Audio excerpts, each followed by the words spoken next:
Live, this is Alan Jones. Well, good evening. Here we are at last, though I have to confess the part that you can see is in much better shape than the part that you can't see. But when I hear people complaining about their personal predicament, I simply ask them to think of the innocent and good people in Kabul. I'll be looking at that issue later. I must begin, though, by thanking Rita, who has carried the load here for some weeks. I'm sure you have enjoyed her company. She is a charming and intelligent woman.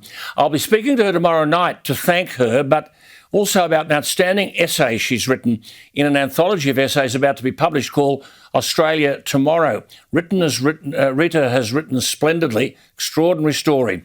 You will enjoy what she has to say. Look, my thanks also to the team here, Paul Whittaker, Mark Calvert, and my long-suffering staff who've been very kind in my absence. And thank you also to all of you who wrote. I've tried to answer where an address was available, so forgive me if you haven't had a response. But I should share with you an experience from the Southern Highlands, Bowral, where I have a farm. My godson, Hunter, has a part-time job in Bowral. He was approached by an 11-year-old boy who asked if Hunter was my relative. Hunter was in the process of speaking kindly to such a thoughtful young fellow when the mother came up to apologise for her boy invading Hunter's space.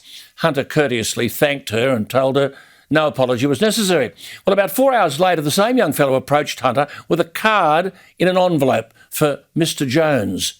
And it said, "Dear Mr. Jones, I hope you're feeling better. I really miss watching you on Sky." And then there was a little verse which said, "Come what will, come what may, I'm in your corner all the way." He went on, "My friend Gabby also loves your show, and we talk about it every day. Our dads are huge fans, but our teachers tell us to stop talking about it. God bless you," he said, "and I hope you feel much better." It was signed Benjamin Shellshear, 11 years old. And that makes everything worthwhile. Look, just before I go any further, it appears that what I've been saying for months is true. Government own our freedom. Is this Australia or North Korea? We were told vax, vax, vax. And if you do, at least the state of New South Wales will open up. That's what they said. After all, haven't they called it Freedom Day? Well, words have lost their meaning. We're now told from the Monday after we hit 80% double vaxxed, 16 and over, there will be eased restrictions, not freedom at all. And in fact, it's taken a late edition of the Daily Telegraph newspaper in Sydney to print 4 pages as to what freedoms you're allowed. So Freedom Day is bunkum. Where do these figures come from? Up to 10 visitors in a house. Why 10? Why not 8? Why not 20? But up to 20 outdoors. Where do the figures come from? Where is the health advice? 200 people can attend COVID-safe events. Where does the figure 200 come from? Who is going to police this stuff? There's a grand final at the weekend. Are Penrith and Souths fans not able to gather? Because remember, this is only freedom after we reach 80% fully vaxxed. And there are pages of this stuff. Return to school with COVID-safe measures on October 25. As Pauline Hanson would say, please explain. I note they're not prepared to mess with the churches. Those not fully vaccinated will be allowed. And then miraculously, after we've passed Freedom Day, there's nothing about what percentage have to be vaccinated. Quote, on Wednesday, December 1, the following settings will apply to all citizens regardless of their vaccination status. But there are still restrictions on our freedom. So we've been sucked in. I told you from day one, this Freedom Day stuff was an illusion, and so it is. I pose one concern. How many people, including the police, understand this bureaucratic red tape, and who's going to enforce it? There's a golden rule. If you introduce laws that can't be enforced, you bring the law and law enforcement authorities into disrepute. In first-year law, you learn that a law that can't be easily enforced and resourced, that's enough people to enforce it, then the law is automatically ineffective. What did George Orwell say? We know that no one ever seizes power with the intention of relinquishing it. And here is proof. I've said all along, let people vaccinate, let us manage our own health and give us back the freedoms that have been stolen from us. What do you think? Email me, alan@skynews.com.au or the text line. We're back there again, 0414 000 848. Well, look, Australians need to remember that the pictures we saw on our television screens last week in Melbourne, those pictures go around the world. I might add that it is only last month that we had police and defence personnel manning the streets of Sydney in anticipation of protests. I said at the time that if a democratic government requires police and defence personnel to defend its policies, then it might be time to think about the policies themselves and how they're being sold to the public. The public believed double vaxxed equaled freedom, but double vaccinated people have been locked down in New South Wales and Victoria, along with everyone else. In fact, millions have been locked down on the basis of health advice that is never provided. How is it a democratic government when advice which governs our lives is shrouded in secrecy? But back to Melbourne and the violent protests of last week. Let me say, nothing can justify violence, nothing. Yet here were people throwing missiles at police, smashing police cars and assaulting onlookers because the state's $22 billion construction industry had been closed down, and they were protesting the push to ban workers in the construction industry who are not fully vaccinated. Then there were health orders issued which banned the use of lunchrooms by all the workers. Now, to be fair, the CFMEU, who come in for a lot of criticism, the CFMEU, the ACTU and the Nurses Federation all condemned the protests and distanced themselves from the demonstrations. But let me take the first point. Closing down the construction industry will cost an estimated $455 million a day.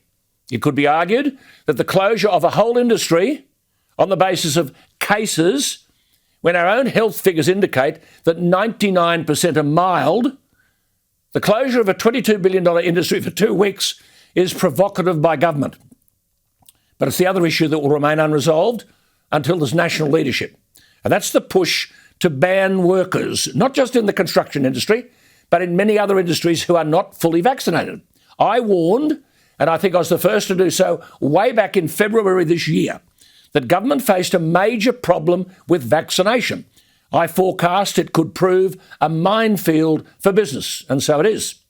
Under any amount of legislation, business has a duty of care to all employees, an obligation not to expose their employees to potential harm. But this is where gutless government creates terrible trouble. I warned in February that employers can do no more than encourage employees to be vaccinated. And I said, listen to this, unless the government releases a public health order making vaccines compulsory, which would be an extraordinary choice for a Liberal government, meant to defend freedom of choice. So does one's employment finish up in the courts over emotional disputes as to whether vaccinated workers should work with unvaccinated workers? Well, I said that months ago. I warned that if chief health officers in the states and territories didn't order clear and consistent rules around COVID vaccination in the workplace, then I cited Innes Willox, the chief of the Australian Industry Group, saying this is going to be the workplace relations issue of the year, without a doubt. The federal government's COVID vaccination policy says simply that vaccination should be free and voluntary. Last month, Scott Morrison gave a clear and unambiguous statement. Here he is. The vaccination program in Australia is free and it is not mandatory. That is a very important principle. We are not going to seek to impose a mandatory vaccination program by the government by stealth. That is not what we're going to do. It is important that Australians know that we are not going to seek to impose a mandatory vaccination program in this country by some other means. Well, that's the Prime Minister of Australia, but a month later, last week, Victoria's Chief Health Officer, Brett Sutton, shut the lunchrooms on Victoria's building sites and ordered at least one jab before being allowed to work, and you saw what followed. This, as I warned in March, is the guts of last week's issue. If the Morrison government's vaccination policy is that vaccination should be free and voluntary, what responsibility does it have for violent protests because workers believe they'll be banned if they're not vaccinated? The ACTU and the Business Council of Australia have rightly argued that these are serious decisions that should not be left to individual employers and should only be made following public health advice based, they say, on risk and medical evidence. I raised all of this in March. Just as I argued, we have to learn to live with the virus. Would Australians see things differently if they were told the truth? Approximately 463 Australians die every day in this country. The total coronavirus deaths in Australia have been 1,178 in 600 days. How good's your maths? That's under 2 a day. How many freedoms have been sacrificed for that? How many lockdowns can justify that? And don't believe any politician who tells you that that might end. The Morrison government's vaccination policy is free and voluntary. The unions and business say, rightly, these decisions should not be left to individual employers. Easy to close down the whole construction industry in Victoria, which will cost an estimated $455 million a day. Now, nothing can condone the violence or the vandalism or the extremism. But the world has seen Victoria as it saw New South Wales, with police and guns and defence personnel on the verge of chaos. The real crisis is in national leadership. If government believes that coronavirus is such a health threat, then government, not employers, should be mandating that vaccinations are compulsory and put in place a system to manage legitimate exemptions following consultation with the best medical minds. This is a classic case of the national government, as with quarantine, running away from its responsibility. The Prime Minister of Australia has said this is a very important principle. The vaccination program in Australia is free and it is not mandatory. Think of what happens next if people are banned because they're not double vaxxed. Is there going to be a policeman at the door of every pub, restaurant, every retail outlet to manhandle those who seek to enter when they're not vaccinated? Currently, no political leader is offering a sensible answer to any of this. I warned about it in February. What do you think? Alan at skynews.com.au or the text line 0414 000 848.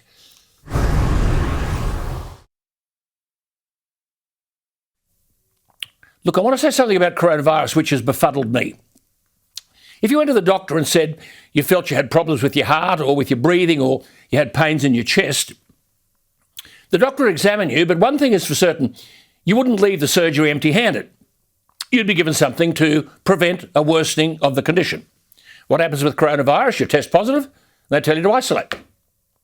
Am I the only one who thinks that with all these medical minds around the world, there's nothing that they can give you to prevent hospitalisation? Do we just let patients languish at home with no treatment for 2 weeks and hope that hospitalisation doesn't follow? Are there no tools or drugs available to treat the patient immediately? I did a little bit of reading. I calculated there are most probably about 50,000 papers written about coronavirus, but not a single paper tells anyone how to treat it. When in fact there are two bad outcomes, aren't there? Hospitalisation and death, because we can never stop the virus. Is there no information on treatment so that patients actually think the virus is untreatable? You have a diagnostic test, you're told you're positive, and home you go. You're worried. There's a COVID hotline in New South Wales, 1800 020 080. 080, are you aware of that? Can you turn on the TV and get an update on treatment at home? Is there a single word on what to do when you're given the diagnosis? Why isn't there an advisory panel of doctors to draw on the best medical information as to how coronavirus could be treated and spared hospitalisation? Do we need a law which says not a single test result can be given without a treatment guide? Can't we mobilise federal and state agencies, medical organisations in a group collaborative effort to stop hospitalisation? Now, I spoke off air last week to Professor Peter Collignon, who's a respected professor of microbiology at the ANU. He has worked for the World Health Organization studying the use of antibiotics. And I thought I'd pose those questions to him, and he joins me tonight. Professor Peter, thank you very much for your time. I checked the data, and there are about 50,000 papers on COVID. Not one tells you how to treat it. So patients actually think the virus is untreatable, is it? Well, there are some treatments that have some impact on the complications of the infection and some on probably the virus itself.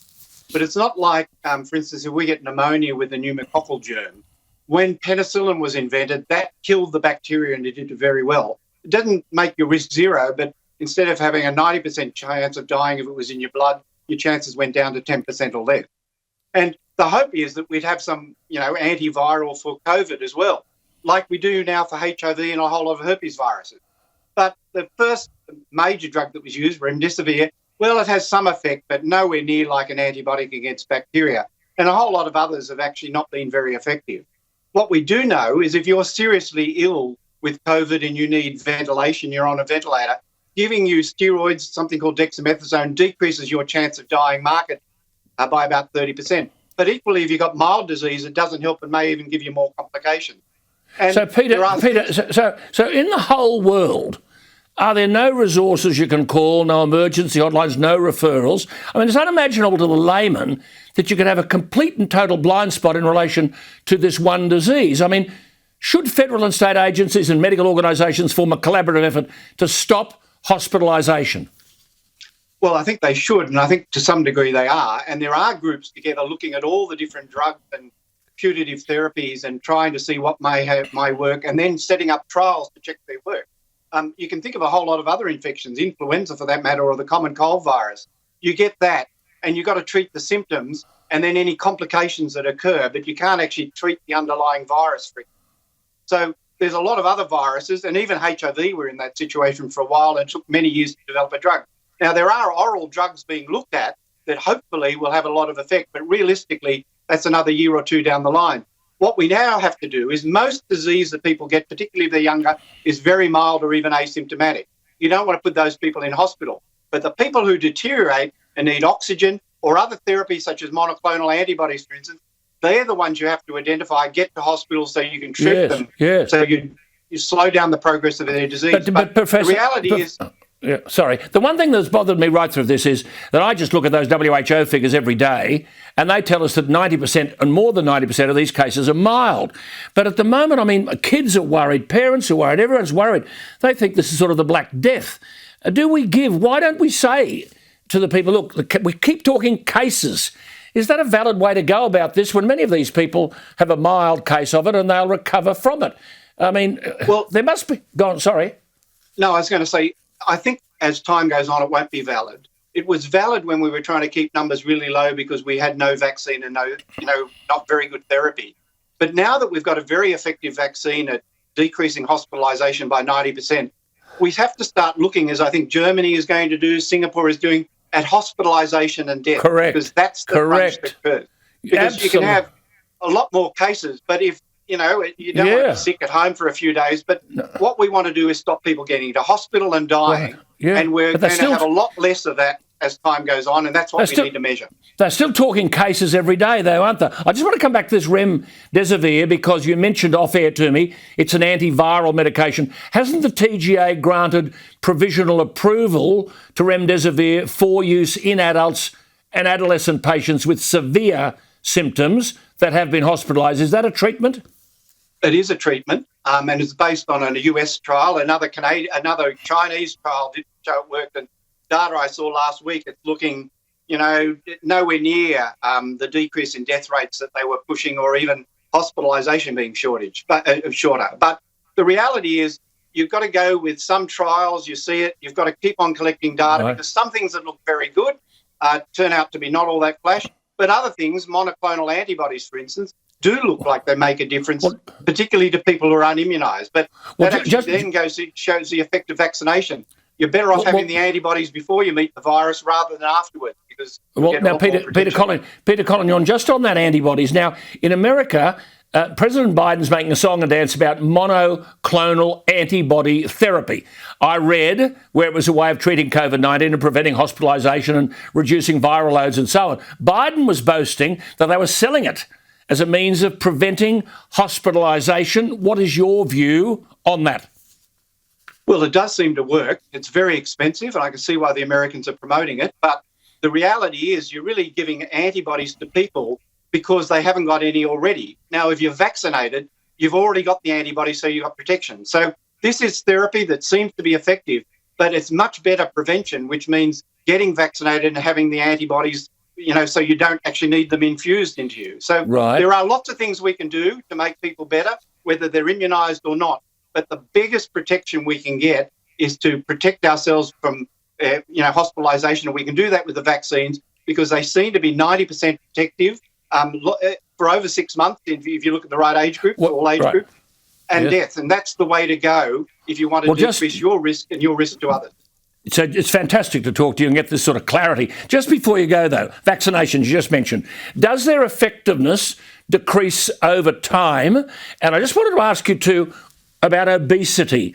What is the role of obesity in the likelihood of contracting the virus? Well, if you're overweight, you're more likely to have a bad outcome from the virus by a factor of 2 or 3. But that's not something you can change overnight. So, look, my advice for a whole lot of reasons is don't be overweight, or if you're overweight, lose it. But the bottom line with all of these things is we need to prevent people from getting the disease. Now, if you're vaccinated, it doesn't give you 100% protection. People can still get mild disease and pass it on to others. They just do it a lot less, at least 70% protective after 2 doses against mild disease and 90% plus for hospitalisation. But also, if you get sick, you have less symptoms and for a shorter period of time, so you spread it to less people. So that's why it's important to promote vaccination as much as possible. That doesn't mean everybody's not going to have it. I fully accept that for whatever reason. But the one thing you can do with vaccines that have now been around for, more than 6 months, so we have lots of data on side effects and benefits, get vaccinated, particularly if you're over the age of 50, because if you get COVID, the outcomes are not very good, and vaccine side effects are there, but they're very rare compared to the benefits. It's wonderful to talk to someone who speaks in layman's language with absolute clarity. Peter, if need be, we'll talk to you again. Very grateful for your time. That's Professor Peter Collignon from the ANU, making an awful lot of sense. We'll be back after the break. Well, thank you for being with us. It's good to be back, actually. Now, you saw the pictures last week. Presumably Scott Morrison went to Washington to introduce himself to Joe Biden. After all, when the pact was secured between Australia, the UK and America, which will see these 3 countries share cyber capabilities, artificial intelligence and other undersea technologies, President Biden couldn't remember Scott Morrison's name. Have a look at this. And I want to thank that fellow down under. Thank you very much, pal. Appreciate it, Mr. Prime Minister. I want to thank that fella down under. Couldn't remember his name. But at least, I suppose, the cognitively deficient Biden was awake, unlike the meeting he had recently with the new Israeli Prime Minister Bennett. Bennett kept talking, presumably hoping that Biden would wake up. Have a look at this. Yet another chapter in the beautiful story of the friendship between our two nations, the United States of America and the Jewish and democratic state of Israel. Oh, honestly, why would you go around the world to have a meeting with that bloke? Seriously. The reality is the manner of Biden's withdrawal from Afghanistan has implications for us all. As John Bolton has written, the former national security advisor to President Trump, but not a Trump supporter, and he said, quote, withdrawing US and allied troops from Afghanistan is causing even greater tragedies, enabling a Taliban return to power with globally threatening, this is us, terrorist bases likely flourishing there once again, shielding and thereby enhancing Iran's nuclear menace and threatening the radicalisation of a nuclear-armed Pakistan. Bolton further argued, the collapse of Afghanistan's national military is a debacle for America, Britain and our allies, posing a potential new worldwide threat if, as now seems certain, Al-Qaeda, ISIL and other terrorist groups take sanctuary in the country, we would have effectively returned to a pre-9/11 terrorist environment. What he's saying there is that we will see it in the streets now, whereas it was controlled in Afghanistan. Bolton says Biden's credibility lies in tatters. Beijing, Moscow and Tehran are fully alert. Our departure will imperil us all. This is a strategic lesson, Bolton says, which I fear we'll learn at great cost. Now, remember, it was Biden who was asked if a Taliban takeover of Afghanistan now was inevitable. And the president said, listen to this. Is a Taliban takeover of Afghanistan now inevitable? No, it is not. No, it's not. Well, President, they've taken over all right. And whatever naive expectations the White House had that it was a new Taliban, 2 members of the new cabinet are notorious Islamist terrorists. In fact, Haqqani is 48, the deputy Taliban leader and head of the Haqqani network that boasts responsibility under his direction for atrocities committed in the past 20 years, including a Kabul truck bomb blast in 2017 that killed 150 civilians. US and UN reports show that Haqqani has an FBI bounty of US $5 million on his head. He's now the Interior Minister with unlimited power to impose extreme Sharia law. The son of the Taliban founder, Mullah Muhammad Yaqub, is 31. He oversaw the reign of terror in Kabul that preceded the Taliban takeover. He's Defence Minister. And he will control the military equipment abandoned by the US forces. Forbes magazine reports that US-funded equipment for the Afghan National Defence and Security Forces totaled 162,000 pieces of communications equipment, 76,000 vehicles, 600,000 weapons, 208 aircraft, totaling an estimated $83 billion worth of training and equipment to Afghan security forces since 2001. Now, how much of this is now in the hands of the Taliban? It is said that putting price tags on American military equipment still in Afghanistan is not an easy task. It's hard to get your head around all of this, but the Taliban have rubbed salt into US wounds with the naming of its government members. Now, remember, when this abandonment of Afghanistan was taking place, Biden was on holidays, and the Secretary of State, this Anthony Blinken, was reportedly on vacation in the Hamptons. A month earlier, it was reported that 23 of the government's own diplomats at the Kabul embassy had sent a memo to Blinken warning about the Taliban gaining ground rapidly and that the city of Kabul was in danger of falling. A month earlier, that was done. It had no impact. As a result, embassy evacuations from Kabul never started until after the capital had fallen. Interestingly, in 2014, the American war hero, the late Senator John McCain, took to the Senate floor in Washington to deliver a blistering speech opposing Blinken's nomination then as Deputy Secretary of State in the Obama administration. Biden was Vice President. McCain declared that Blinken was, quote, not only unqualified, unquote, but also would be, quote, dangerous to America and to the young men and women who are fighting and serving our country, unquote.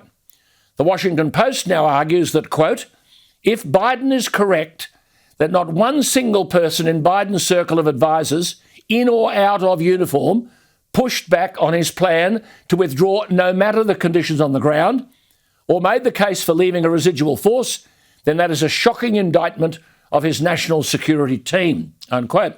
In his speech 7 years ago, McCain noted that the former American Defense Secretary, Robert M. Gates, famously said Biden had been, quote, wrong on nearly every major foreign policy and national security issue over the past 4 decades, unquote. Well, joining me now is Peggy Grundy, who was the former executive assistant to President Ronald Reagan for 10 years and was a political appointee to the Trump administration. She was chair of World for Brexit and serves on the national board of the Royal Commonwealth Society of the USA. She's on the board of directors for the Centre for American Ideas. On Afghanistan, she makes a simple point, and I quote, nothing in America and the world is better under President Joe Biden, nothing. She says Kabul's fall and the fallout surrounding it are just the latest, most tragic and deadly examples. Peggy joins us from Washington. Peggy, thank you for your time. It's an excellent observation you make that, to use your words, this is not Joe Biden's fall. The catastrophic collapse, you say, of the past 7 months is bigger than Biden. The blame doesn't lie with President Biden. It belongs with the Democrats, all of them. How do you explain that? Well, thank you, Alan, always for having me on and for being such a strong voice for what the world and Australia and America needs to hear. Let me be clear about Afghanistan. This was not a failure of democracy. This was not a failure of our military or the brave men and women on the front line. This was a failure of Democrat leadership. They talk about this endless war, and what we had in Afghanistan prior to Joe Biden was an endless, though fragile, peace. Women were at work. Girls were in school. We had a footprint of U.S. soldiers there, but twice the size of that was a UN footprint there. There was an existing government that was functioning at some capacity. And so what Joe Biden has done is inexcusable. And with a chaotic withdrawal, you went through a lot of it, leaving equipment and billions of dollars of taxpayer money behind there. We've left our people. We've left our capacity to gather intelligence. And the world and America are much less safe as a result of his actions. Peggy, I noted a new Harvard-Harris poll amongst US voters over the chaotic withdrawal from Afghanistan and surging coronavirus cases and migrants flocking to the Mexico border. Trump has overtaken Biden among American voters in presidential approval only 8 months into Biden's term of office. And 55% believe Trump's Vice President, Mike Pence, was better than Kamala Harris, and 63% said Mike Pompeo was a better Secretary of State than Blinken. And a range of other surveys show the same trend. In that bellwether seat of Iowa, Biden's approval rating's at 31. What, as I speak to you tonight, is the standing of Biden in America, and what has this done to America's image in the world? Well, he's in trouble politically, but more importantly, what he has done to the American people on the world stage and the position that he's put the world in is much less safe under his leadership. And to your point earlier, you were reading that this is not Joe Biden's fault entirely. This fault lies with the entire Democratic Party. This is not utter incompetence. This is intention. Everything that is happening is not meant to help and benefit the American people or make the world a safer place. It's to garner political power. And we see that it's making the world a very dangerous place. You know, Ronald Reagan talked about peace through strength. And for some reason, the Democrats are really afraid of being strong. And when they are weak, they like to be weak on the world stage, and it allows aggressors and bullies all over the world to step in. We've seen this from the 2008 Obama-Clinton World Apology Tour, where they basically apologized for America's place in the world stage. And we've seen the same thing recently at the G7 in Cornwall, where basically Joe Biden said, well, America's back, but we're back to just being part of the pack. American exceptionalism requires that America be strong, and America first does not mean America only. The world should want a strong America because a strong America buffers the world against a rising China, North Korea, Iran, and wherever threats are looming. And American exceptionalism requires that America be strong. The world needs a strong America, and Joe Biden is being derelict in his duty to step up and deliver that. We saw it again at the UN, where instead of even, yes, go ahead. Yeah, no, go ahead. UN, yeah.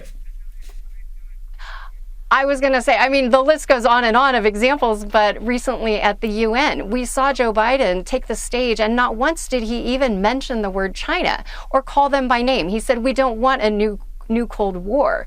Well, Beijing's laughing at that because they've been in a Cold War with America for decades.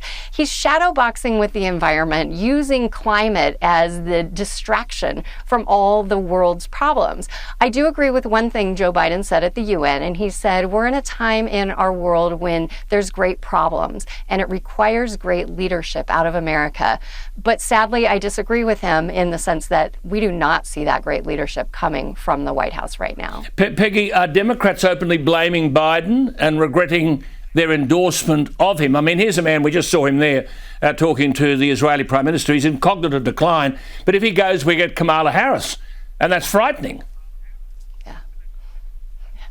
Yeah. Well, the Democrats knew that he was cognitively not up to the job before. I believe that he was basically a sacrificial lamb that was put up to run against Donald Trump because in early 2020, before COVID, Donald Trump was unbeatable. Joe Biden didn't have a political future, so they asked him to walk the political plank, knowing that there would not be a future for him and that Donald Trump would win. Enter COVID, and all of a sudden the dynamic changes entirely. The Democrats figure out a way to win. They get him in the White House. And actually, I think maybe in a way it's proving exactly their point. It doesn't matter who's in the Oval Office as long as it's not Donald Trump, because even if you have a useful idiot like Joe Biden, it's actually the Democrat machine, the media, and the bureaucrats in government that control the White House and control this presidency, which is why I say they all own this problem. And it cannot just be hung on Joe Biden. Look, in a splendid piece of writing, Peggy, you said, I wonder how many Americans trapped are supportive of the military's recent focus on BLM, climate change, transgender issues, and bending to the will of the woke left. This is Peggy has written this. Perhaps the Department of Defence should have been reading intelligence reports rather than their Twitter feed. Now, this is a scathing attack. You've said surrender in Afghanistan has triggered a tsunami of consequences that will diminish our capacity to lead the world for years to come. Joe Biden and the Democrats have let down our allies and driven a wedge between our nation and the nations of the UN. The Democrats have insulted our partners and brothers in arms in Afghanistan and endangered America by bowing down to a terrorist organisation. This isn't just Democrat incompetence, this is Democrat intention. They all share the blame. Just finally, Peggy, in the light of what you've said then, the worry surely is, as you rightly said before, we have this terrorism of a sort under control in Afghanistan. Now we've got a terrorist organisation running a nation state. What is to happen to our streets and our cities now around the world? Well, what people don't understand is we didn't go into Afghanistan to change Afghanistan. We went in to make sure that terrorists didn't come out of Afghanistan and harm or threaten Americans. Joe Biden has put us in an unprecedented position as Americans. We're in a place where our enemies no longer fear us and our allies no longer trust us. And both are incredibly dangerous. And that has all happened under Joe Biden's watch. And he and the Democratic Party own this problem and have made America and the world much less safe. Good on you. Wonderful to talk to you, Peggy. And we'll talk again. There she is. That's Peggy Grandy. She's the author of The President Will See You Now, My Stories and Lessons from Ronald Reagan's Final Years. It's a great read, I have to tell you. Peggy Grandy, Grande. We'll take a break. See you after that. Well, thank you for being with us. Now, look, am I permitted a moment of self-indulgence? Some years ago, my nephew, the son of my brother Bob, Stuart Jones, was injured in a motor vehicle accident while riding his bicycle to work. He suffered a fractured skull, 2 fractured vertebrae in his spine and torn tendons to his hand. Doctors initially feared the injury to his skull could claim his life. He had surgery to repair his spine, but then it was discovered that Stuart had no movement down his right side of his body, and he was told he'd need a wheelchair for the rest of his life. Despite the advice, he defied the odds. Using a special stationary bike, he began to regain movement in his knees. Within a few weeks, he was using a standing frame, then a walking frame, then a walking stick. He attributes his resilience and determination to walk again to his time spent in the Australian Army and the values that were instilled in him. While doing his rehab, he discovered paracycling, which would allow him to continue riding and even to race. His goals were a national title, a world title, and to compete at the Paralympics. In his first ever international competition, Stuart was second in the 2019 World Championship road race. Well, Stuart made it to Tokyo, but misfortune travelled with him. He missed a medal in the time trial when he suffered a slipped chain on his bike in the final straight. 2 days later, in desperately wet conditions, he found himself off the pace in the road race. Stuart said he wasn't happy. He hadn't gone to Tokyo to miss out on the podium, but then something else dawned on him. He had come to win a medal, but then he thought there was more to the Paralympics than medals. As he came up the straight, he slowed down and spotted another rider, South Africa's Tony Mould, who lives with cerebral palsy. She was a lap behind the rest of the field and doing it tough. International television reported Stuart turning to her, saying words to the effect, "Keep going. You're going great guns. You've only got a lap to go." And there he was, willing her on with a massive smile on his face, and Tony Mould, even in the horrendous conditions, found the energy to smile back. 3-time Paralympic gold medalist Kurt Fearnley said simply, "That's what we hope the green and gold does."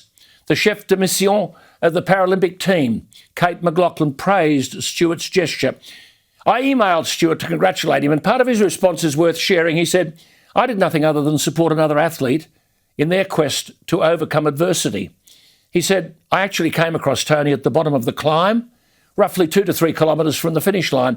I knew she'd struggle up the hill, even if the weather wasn't as horrendous as it was.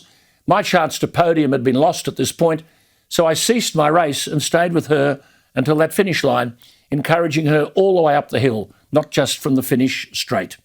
Said Stuart, "Isn't that what these Paralympics are about? Firstly, overcoming adversity and impairment and showing the world what can be achieved."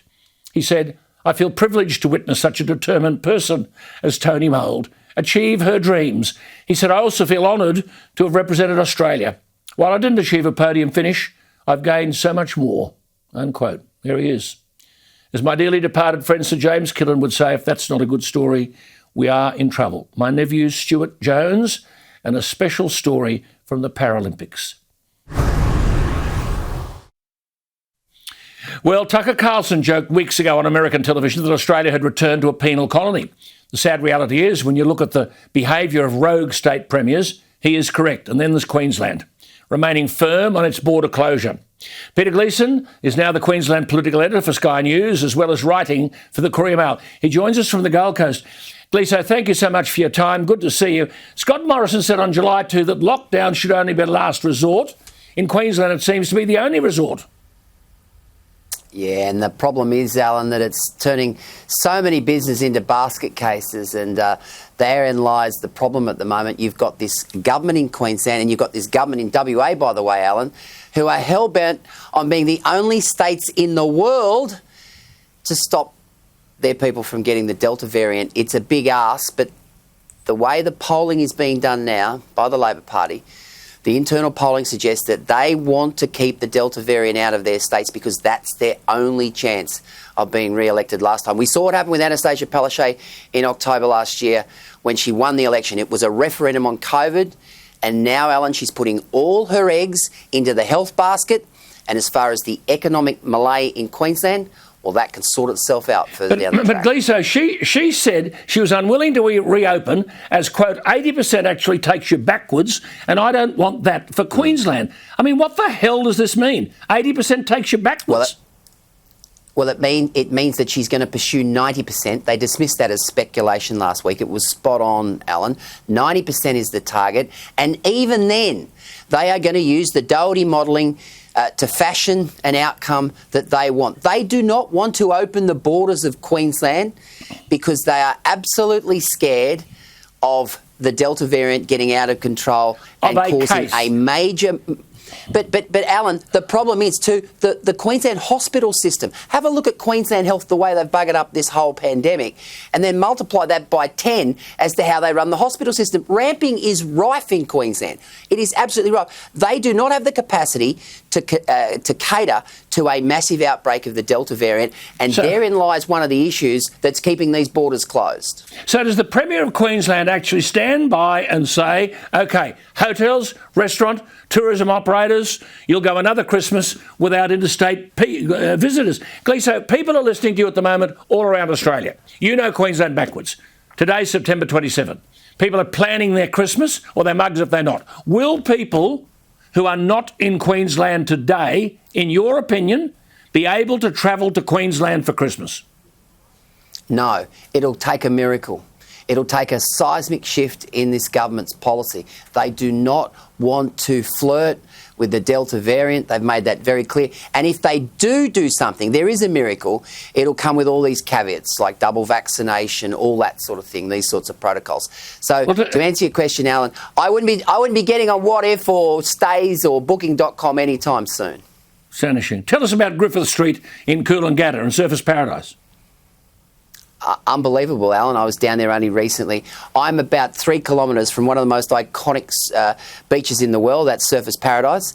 Went for a stroll there the other day. Normally a bustling, thriving sort of street, Cavill Avenue, during the September school holidays. You could have shot a gun through there. The same with Griffith Street. That cross-border problem, Alan, is just extraordinary. The amount of people who are doing it tough down there. Amazing. And the heartless stories, the heartbreaking stories, Alan. I know, but a national government, a Prime Minister allows them to get away with it. I mean, there is one triumph, I guess. She's got the whole of rugby league, families, teams, all the teams have been up there, state of origin, grand final, hospitality, people spending money. I mean, it is a triumph. But listen, I want to raise with you this email, like the one we and I are getting a stack of them. You got an email yesterday about a Queensland resident. Now, if your viewers sit down, if you're not sitting down, who had not been in a COVID hotspot for more than 2 weeks, trying to enter Queensland to visit his dying grandmother. He had a Queensland entry pass. His grandmother died while he was in line at the border checkpoint. The police officers at the border refused to let him in. They said he needed a new pass because his reason for entry had changed from care to funeral. Gleeso, I would say any government or any Premier who allows this sort of thing to happen should not be in government. Well, I can tell you now, Alan, that is one of many, many, many emails we in the media get each day. And I think that reflects just about as perfectly as you could ever imagine the heartbreak and the lack of empathy and compassion that we're seeing play out during this pandemic, particularly by health bureaucrats. Now, the police are following orders. They'll say they're following orders. But how extraordinary is that? He couldn't get to see his grandmother die, gets stopped at the border and then says, oh, you're going to have to reapply. Your circumstances have changed. I mean, you know, we're living in Australia in 2021. I'll tell you what, who would have ever thought that that would happen? What's the difference between that and North Korea? Well, the bloke in North Korea's got a bad haircut. Oh, Gleeso, you're unbelievable. Oh, thank you for your time, my friend. Keep up the fight. Let's hope it. I mean, this bloke knows Queensland backwards. You've heard what he said. I asked him a simple question. Will anyone today, September 27, not in Queensland, in Gleeso's opinion, be able to be in Queensland for Christmas? And he says his opinion, no. Don't go to, Stays or anywhere else. This is astonishing stuff. Anastasia Palaszczuk, if you're not a better person than this, you shouldn't be there. This kind of nonsense cannot go on. I'll be back after the break to wrap it all up. Yes, look, we cover a lot of territory on Sky News, all our hosts, and they're very thorough about what they do, but there's something seriously wrong in this country where people are in charge. Now, I just don't know why the Prime Minister won't intervene, or any of them won't intervene. There's a few people in the National Party something to say. But you've got premiers here who are totally indifferent to people going broke. It's as simple as that. No difference between Berejiklian and the bloke Andrews down there, that same fellow Marshall, McGowan. And here we are saying in Queensland, well, we don't care if people go broke in South Australia, I believe. Never once will they put the health advice on the table. Never once.